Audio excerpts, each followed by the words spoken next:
Astaga, membakar lagi dia. Kalau beginilah selalu dia membakar. Masuk hospital lah ini kami. Macam mana kah? Udah kurang betul pembakarannya ini. Soalnya dia membakar plastik. Astaga. Hai, assalamualaikum. Saya Faiz. Pada hari ini saya akan berkongsi tentang produk saya yang bernama pembakaran berfungsi.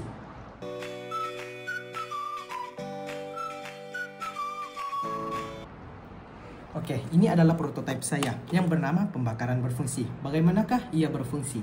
Yang pertama, di dalam ini akan kami letak bahan-bahan bakar seperti kayu, kertas, dan plastik.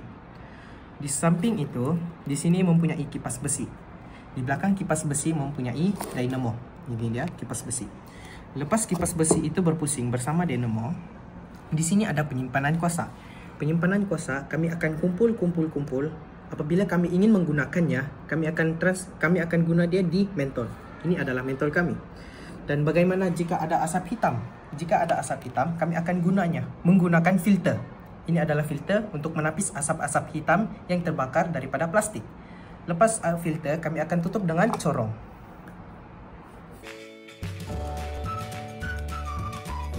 Assalamualaikum dan salam sejahtera. Pada kali ini saya akan berkongsikan tentang projek reka bentuk saya yang bernama pembakaran berfungsi. Latar belakang. Yang pertama, pengenalan. Yang kedua, latar belakang. Yang ketiga, projek saya. Yang keempat, kos projek. Yang kelima, fungsi projek. Dan yang keenam, guru bekerja sama bersama saya. Pengenalan. Hai, saya Faiz. Saya telah bersekolah di SMK Bukit Geram. Hampir 3 tahun saya bersekolah di sana. Apabila saya bersekolah, saya selalu melihat paci-paci pembersih membakar sampah secara terbuka dan sampah yang mereka bakar ialah plastik.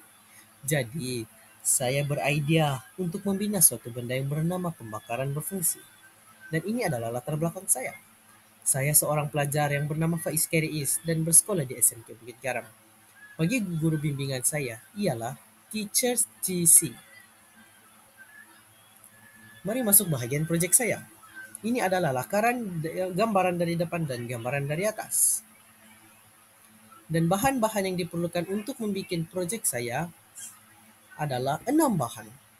Bahan yang pertama ialah kipas besi, yang kedua tin kosong, yang ketiga wayar, yang keempat mentol, yang kelima filter, dan yang keenam ialah dynamo.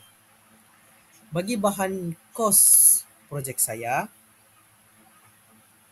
ini adalah bahagian kos bahan projek saya dan ini adalah kos bahan projek. Tin kosong seharga RM3.50, mentol RM9.60, filter RM16.50, kipas besi RM20, penyimpanan kuasa RM30.90, corong udara RM5, wayar RM10.30. Bagi jumlah semua itu ialah RM95.80. Dan ini adalah guru yang bekerja bersama saya semasa membuat projek ini. Teacher Sisi, Cikgu Khairul, dan Teacher Loni. Sudah sampai penamatnya dari saya, Faiz Keriis. Sekian dan terima kasih.